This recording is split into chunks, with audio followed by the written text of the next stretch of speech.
The Desertion of Drakelow. The village where I grew up was called Drakelow, which means, in our old language, Dragon's Mound. The houses were mostly clustered along gentle slopes surrounded by thick woodlands, meandering down towards the east bank of the River Trent. Like nearby Stapenhill, we were a small village. Before the conquest, when my parents were young, Drakelow had been part of Ulric's lands, and Stapenhill part of Godric's.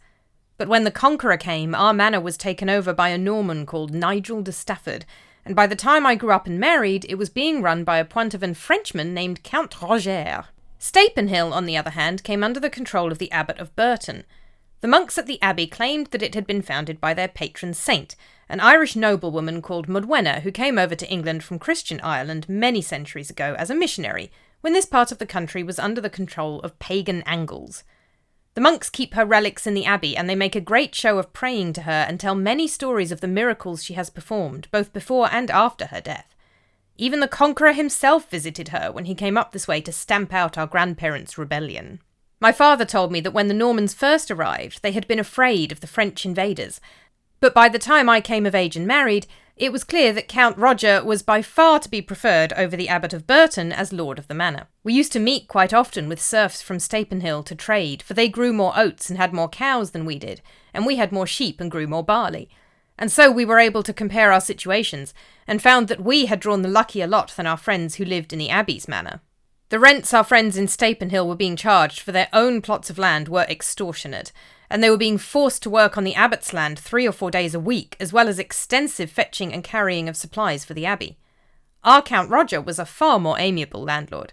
He always gave us permission for trips out of the manor when we asked, he only required our men to labour on the land for 2 days a week, and his other requirements in terms of fetching and carrying and so on were far less onerous.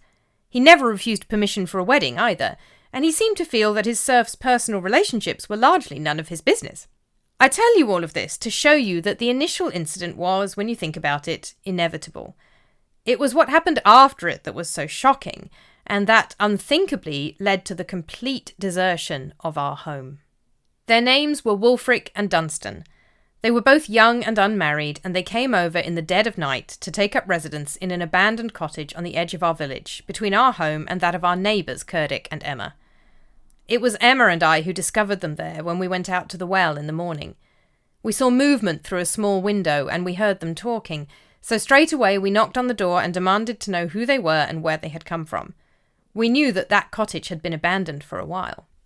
"Before we tell you all about ourselves, who are you, good ladies?" asked one of them with a smirk, pushing his wispy blonde hair out of his bright blue eyes. It was Dunstan, as I later found out. "I am Gaither, and this is Emma," I said tersely, taking a deep breath to steady myself. "We are your neighbours. That is Emma's husband Cerdic over there, on his way to the fields, and there is my husband Piers, mending a plough by our front door." The two of them introduced themselves and explained that they were sick of being exploited by the Abbot of Burton. They said that the abbot was a wicked man who had abused the serfs who relied on him in the worst possible ways, and that they had absconded here with the knowledge and blessing of Count Roger. "Count Roger does not have the right to grant you his blessing," exclaimed Emma. "You cannot bring a case against your lord in a royal court, and you cannot contradict his word. What are you thinking?" "We are thinking that we are tired of working ourselves to exhaustion for little reward, and we want a better life for ourselves," said Wulfric darkly, standing behind his friend and glowering over Dunstan's shoulder at us. He had a bristling thatch of dark brown hair, and he was one of those men who can shave meticulously and sport stubble 5 minutes later. Both men were tall and well-muscled, and I could imagine that they must be good, efficient farmers. "We may only be exchanging one lord of the manor for another," Wulfric continued, "but if the conditions of our lives are improved by doing so, we will take that chance." Emma and I could not think of much to say to that, so we rather tepidly welcomed them to the village and carried on our way to the well.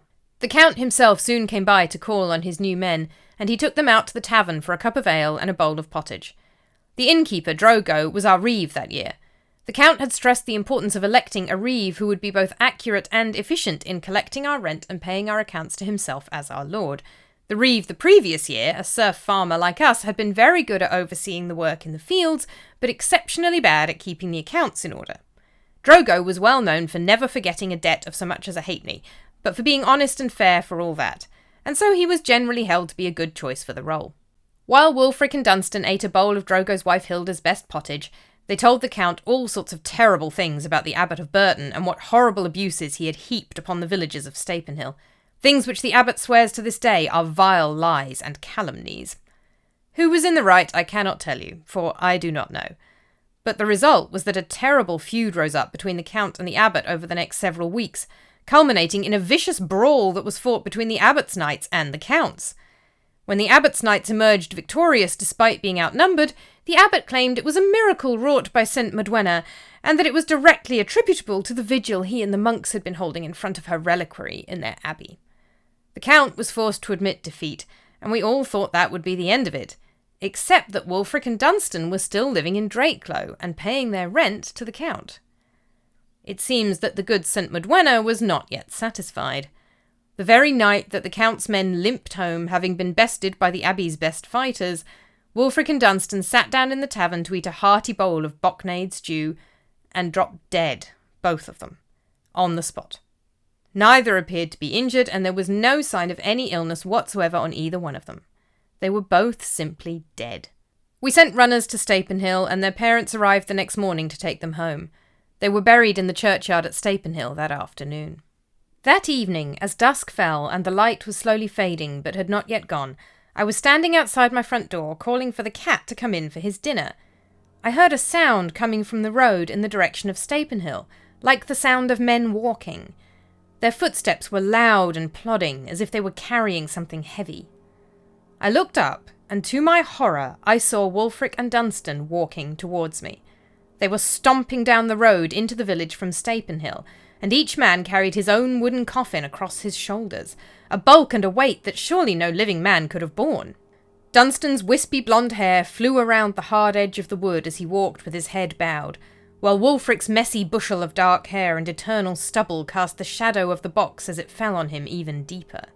As I watched, they made their way over towards Emma and Curdic's house on the very edge of the village, where suddenly they threw down their coffins and raised their dead hands to bang on the door, both of them screaming, "Get moving, quickly! Get up and come!" "Emma, no!" I cried as the door opened and Curdic stood framed in the doorway, a large meat cleaver in his hand. When he saw the apparitions in front of him, he raised it as if he intended to rush at them, but they turned away and picked up their coffins once more, walking back out into the road. Piers had come out of the house when he heard me cry out, and the children Tom and Edith were both peeking around his legs. I quickly beckoned them all away from our door and pulled them out and over towards the makeshift shelter we used as an outhouse in bad weather. We all crouched down by the damp wood of the outhouse and kept our eyes firmly on the two figures walking slowly towards our house.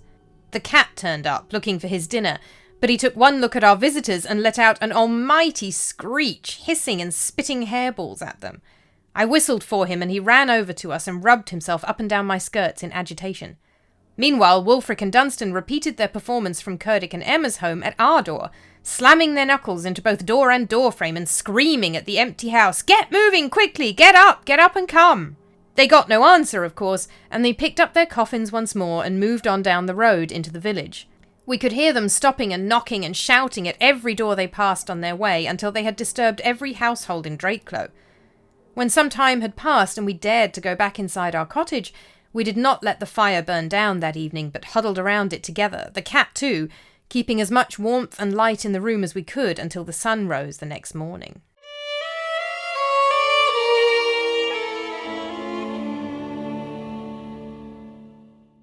That was the first night. These disturbances went on and on for many nights more. It was not always the same. Sometimes Wulfric and Dunstan came not in their own dead form, but in the shapes of animals. A horse, a dog, even a bear. They could always be recognised, for they always travelled in a pair, one covered in light fur the colour of straw, the other buried under a layer of thick, dark fur. And every night, no matter what shape they were in, they knocked or scratched or tapped on every door in the village, making as much noise as their form could make. On other nights they appeared as on that first evening, in their own form, but dead and cold, carrying their own coffins over their shoulders. And then the plague came. I will not speak of the dreadfulness of that time, the mothers and fathers wailing for their children, the little ones crying because their parents would not wake up. The fields and the meadows and the pews in the church and the benches in the tavern became quieter and quieter, with fewer and fewer people left to work the fields, to feed the animals who started to run wild, to go to church, or to drink ale and warm themselves with pottage together after a long day. Suffice it to say, a grim, cold morning came when we gathered in the churchyard to bury the priest with some rough, thrown-together prayers of our own, and realised that only 3 families remained in the whole village of Drakelow. Our family, all 4 of us, God be praised, Emma and Cerdic, and Drogo and Hilda. Count Roger appeared in the village streets the next day in full armour, which he seemed to think would somehow protect him from the plague, and he fetched Drogo to go with him to the abbey at Burton. Drogo returned many hours later, and we all sat close together around the fire in the tavern, Tom and Edith lying on the floor at our feet and slumbering peacefully. Drogo told us that the Count had marched into the abbey and bowed down low in front of the relics of St Modwenna and begged forgiveness for offending her. Then Count Roger ordered Drogo to pay the monastery double what we owed them for the loss of 2 of their serfs and several of their knights. And then the Count rode away, to care for his other lands, Drogo said, as far from here as possible. "What will you do?" Cerdic asked the innkeeper. "What I have been asked," said Drogo simply. "I will collect the money from all the empty houses of this village and return to Burton Abbey tomorrow to pay the debt. And then," he took a deep breath, "then I will ride south and leave here forever. Hilda will already have left in a wagon tomorrow morning with as many of our possessions as we can take with us. This is our last night in this cursed village." "What will all of you do?" Hilda asked the rest of us, looking around. I stroked Edith's soft, supple hair where her head lay on my lap. I could not speak. "We cannot leave," Piers answered for all of us. "We are bound to the land by law. We must stay."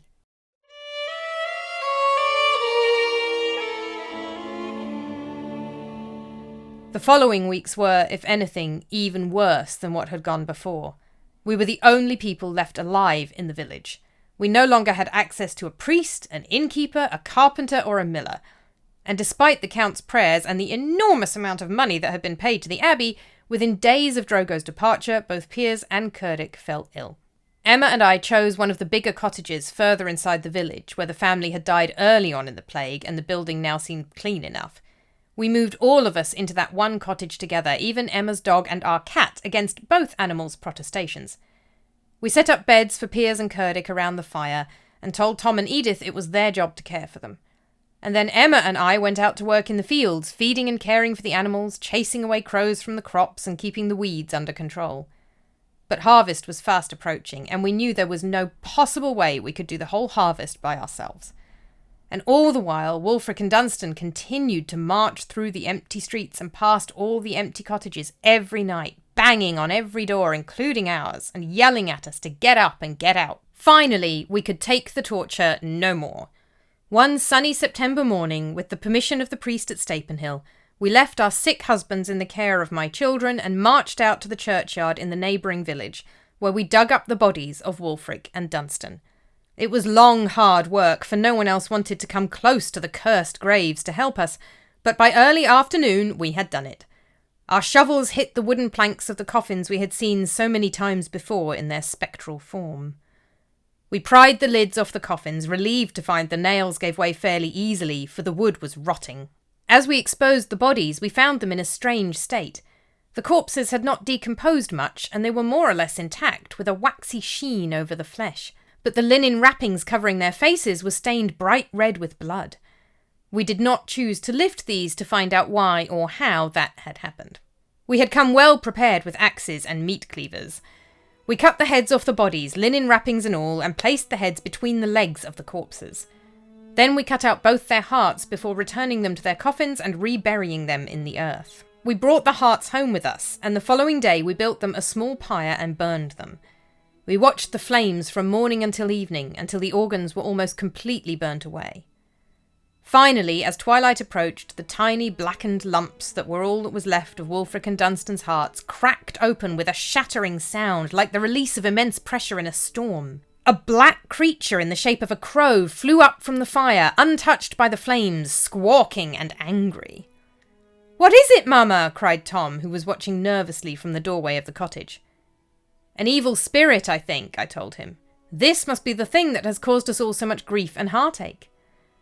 "Mama! Mama, come quickly!" cried Edith from Piers' bedside, and for a horrible moment I feared the worst. But as I rushed inside to where he and Cerdic lay by the fire, I saw that the colour had come back into his cheeks, and that his whole body, though thin and weak, was less sunken and hollow-looking. and he was sitting up on his bed by the fire, smiling and laughing. Within minutes, Curdic opposite him was doing the same.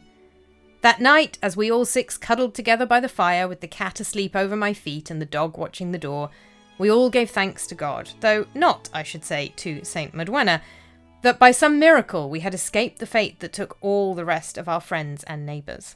The following morning, a letter arrived which the priest at Stapenhill was kind enough to bring to us. It was from Count Roger, giving us permission to move to the nearby village of Gresley, since there was no way we could keep up the manor at Drakelow by ourselves. And so we packed up our things and we left. Adults, children, cat, dog and all. At the time, I was relieved to be leaving a place that had brought us such horror and so much sorrow. But as time has gone on, I found myself thinking often of my old home, of all the cottages standing empty, of the wind and the weather taking over our carefully tilled fields, of the empty church and the overly full churchyard. I wonder if there was ever a dragon at the Dragon's Mound, and if it sleeps peacefully under the hills now that all the people are gone. I wonder if people will ever live there again. But then I look at my children as they grow tall, and I shake it off, and I get back to my new life in my new home. The end.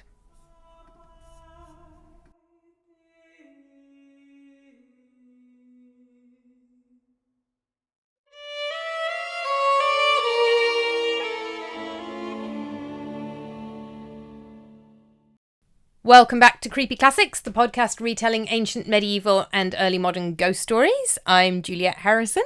This is the last of the stories from my latest book collection, Creepy Classics Medieval Ghost Stories. Most of them had featured on the podcast before I published the book, and then there were a couple that went in the book first, and then there's one story exclusive to the book that isn't on the podcast at all. So if you would like to hear the story of Queen Guinevere and the spectre of her mother, then do pick up the book from Kobo, Amazon, Apple, Fable and all the places. This is one of two stories in the book that is about oppressed serfs, about the system, the feudal system of villanage.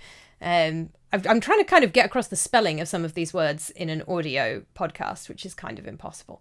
But this is something that you may or may not be familiar with from European history.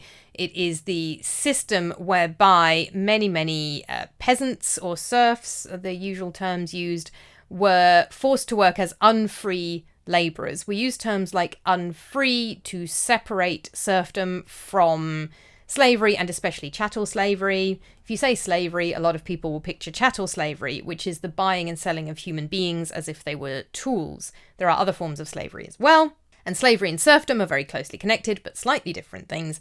Serfdom is another form of forced labour and unfreedom, but works slightly differently to slavery and quite differently to chattel slavery. The source text for this story is Geoffrey of Burton's Life and Miracles of St Modwenna, which was written in the first half of the 12th century. I have to admit, I originally chose it because I thought it was set in the Drakelow in South Staffordshire, where Drakelow tunnels are, which I did on my YouTube channel. I did a ghost tour of Kidderminster where we started at Drakelow tunnels. They were a World War II bunker, to a site near Kidderminster in South Staffordshire.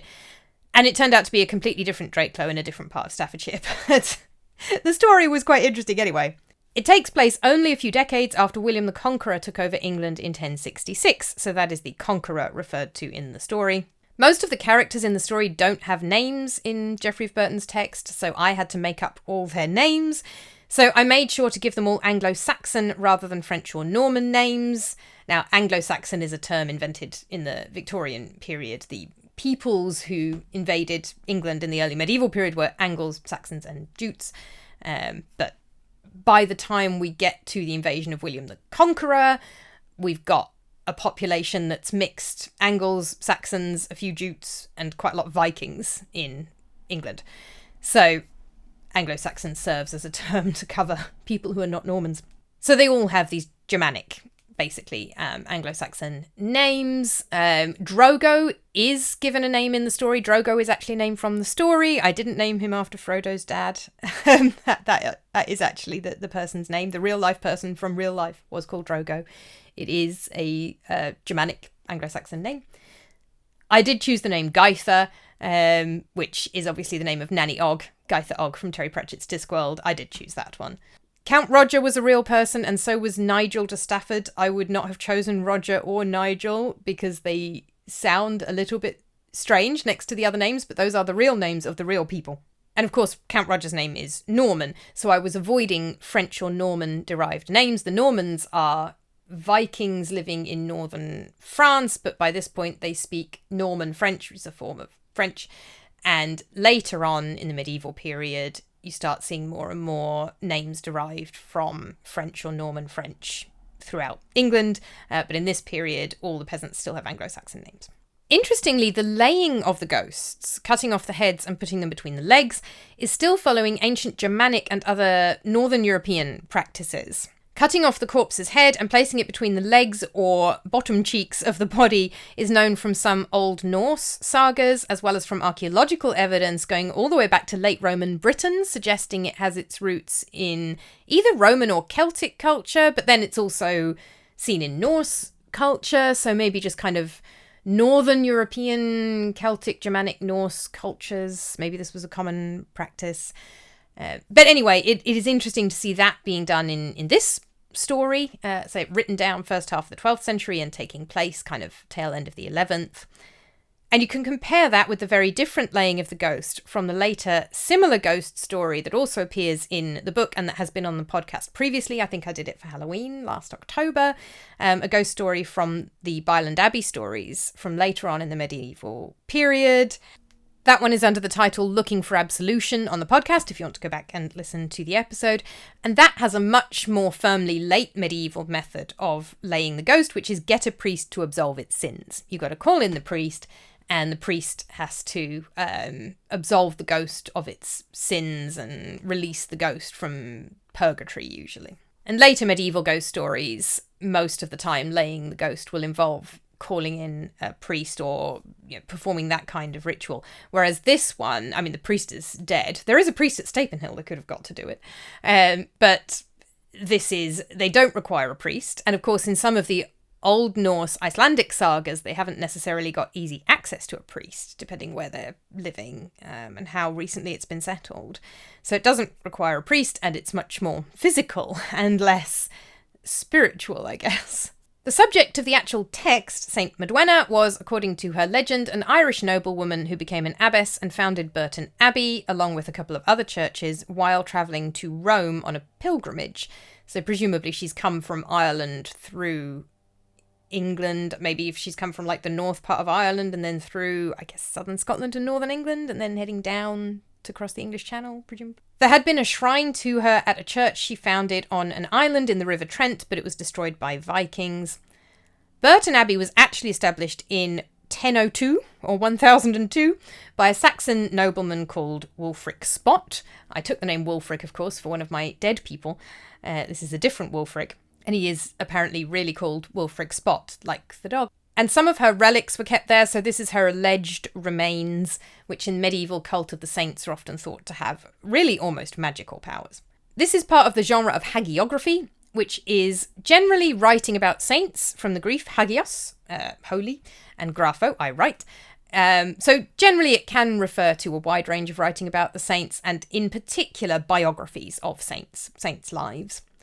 The genre developed in the late Roman period out of 3rd century Passio texts. A Passio text records the death of a martyr, and the earliest saints and kind of Christian theology is that everybody in heaven is a saint. But then in the medieval period, you get the doctrine of purgatory coming up, where most people go to purgatory and have to work off their sins, and saints usually skip purgatory, and anyway, it's a whole thing. But the earliest saints, before anybody came up with purgatory, were martyrs during the period when Christians were executed for their faith in the Roman Empire before the Emperor Constantine. Christianity was actually decriminalized just before Constantine, but then Constantine converted to Christianity. So from that point on, obviously nobody's being executed for being Christian in the Roman Empire anymore. And then people need a new way to show their extreme devotion to God if they can't be martyred for it. And we get the rise of asceticism, so people living out in the desert, or even if they're still living in a town, depriving themselves of kind of any luxury in life and devoting their life to God. And this is the beginnings of monasticism. So hagiographies tell the lives of these men and women who are identified as being especially holy, They will be usually recognised by local bishops, and then in the later medieval period, you reach the point where only the Pope can canonise somebody, recognise them officially as a saint. Sometimes the hagiography might be written before they're officially recognised a saint, before they're canonised, and is partly an argument for why they should be canonised. Hagiography will usually include an outline of the saint's life, including significant episodes in their life, and a list of miracles performed by the saint after their death. And this is part of the evidence for why they are a saint, that they are performing miracles. And I believe, I am a Roman Catholic, and I should know this, I believe in the modern Roman Catholic Church, for the Pope to canonise somebody, they have to have performed 2 miracles after they died, I think.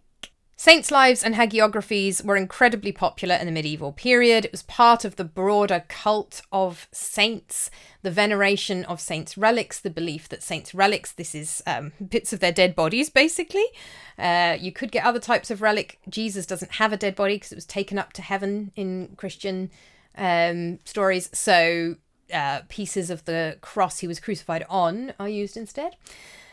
But anyway, this is part of a much broader cult of not worshipping saints. Roman Catholics do not worship saints, but they do pray to saints, asking saints to intercede with God. The idea is that saints are closer to God.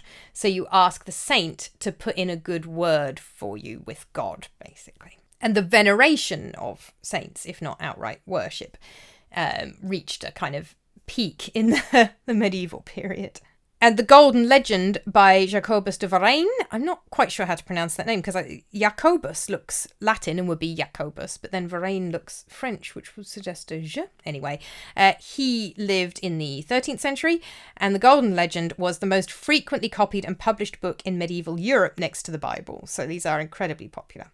This text is slightly earlier than that, but the point of the text is to record St Modwenna's life and the miracles carried out by her after her death. And the source is the Abbot of Burton, Geoffrey, a later successor to the unnamed abbot in the story. He tells the story as an example of a miracle performed by St Modwenna to protect the interests of Burton Abbey. So I have really completely changed the point and emphasis of this story in my adaptation.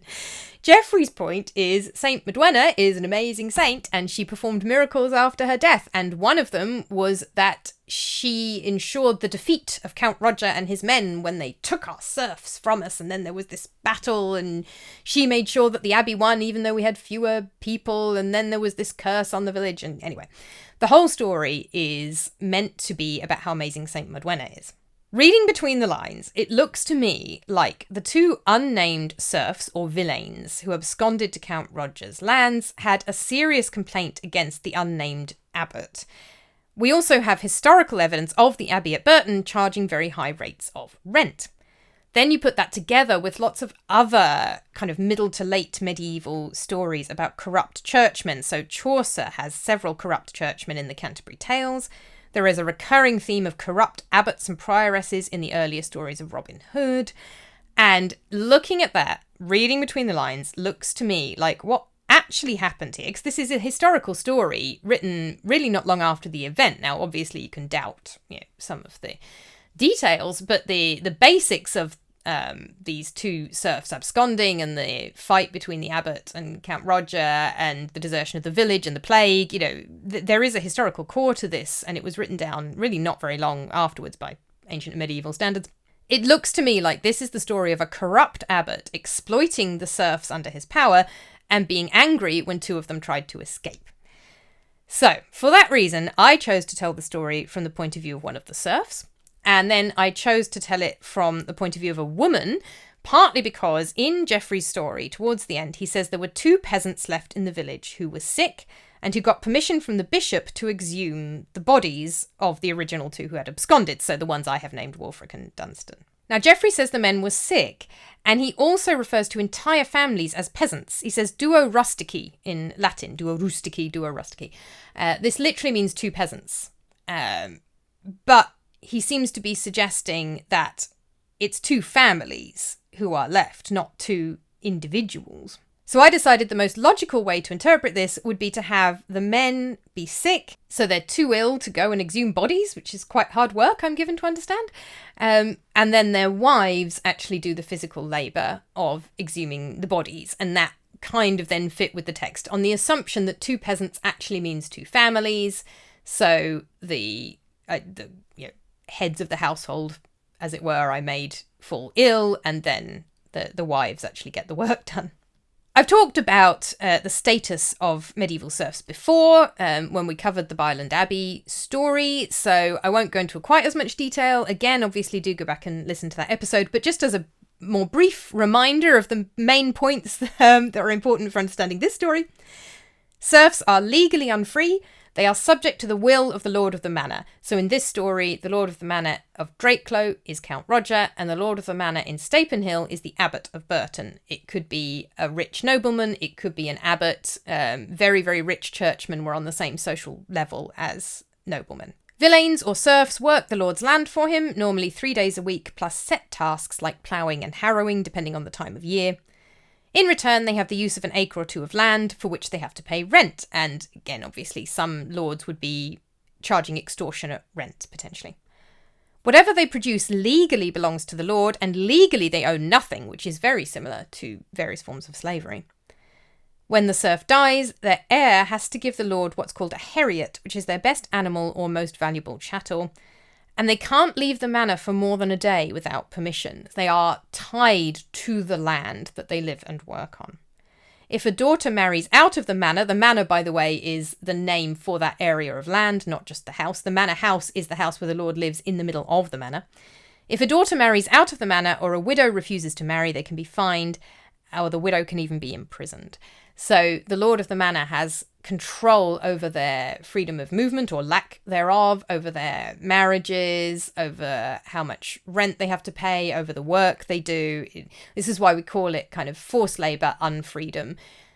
It maybe doesn't quite meet kind of dictionary definitions of slavery, and it's certainly different from chattel slavery because nobody's being bought and sold like property, but it has a lot of overlap with those things. So I thought in this story I would highlight the difficulties of that lack of freedom for serfs rather than tell it from the point of view of the original text, where it's all about the righteousness of the abbot, who, frankly, looking at the historical evidence, I think it looks like the abbots of Burton, certainly the one in this story, were pretty corrupt.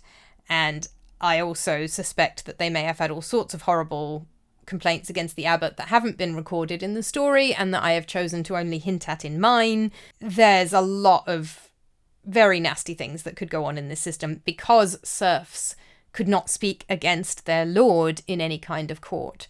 So the lords could get away with pretty much anything. So I chose to kind of hint at that rather than cover it in detail because I'm really focusing on the spooky ghost story aspects.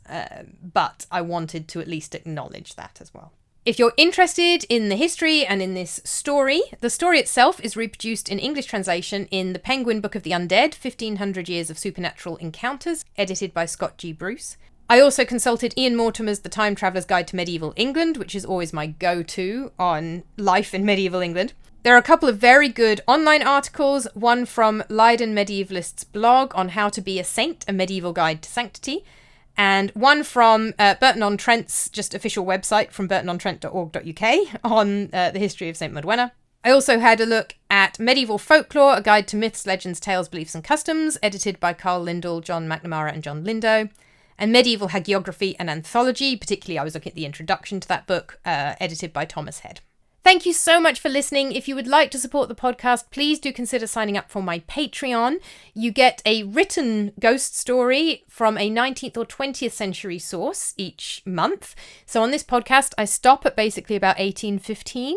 So basically, usually true life ghost stories, because there's no point rewriting modern literature.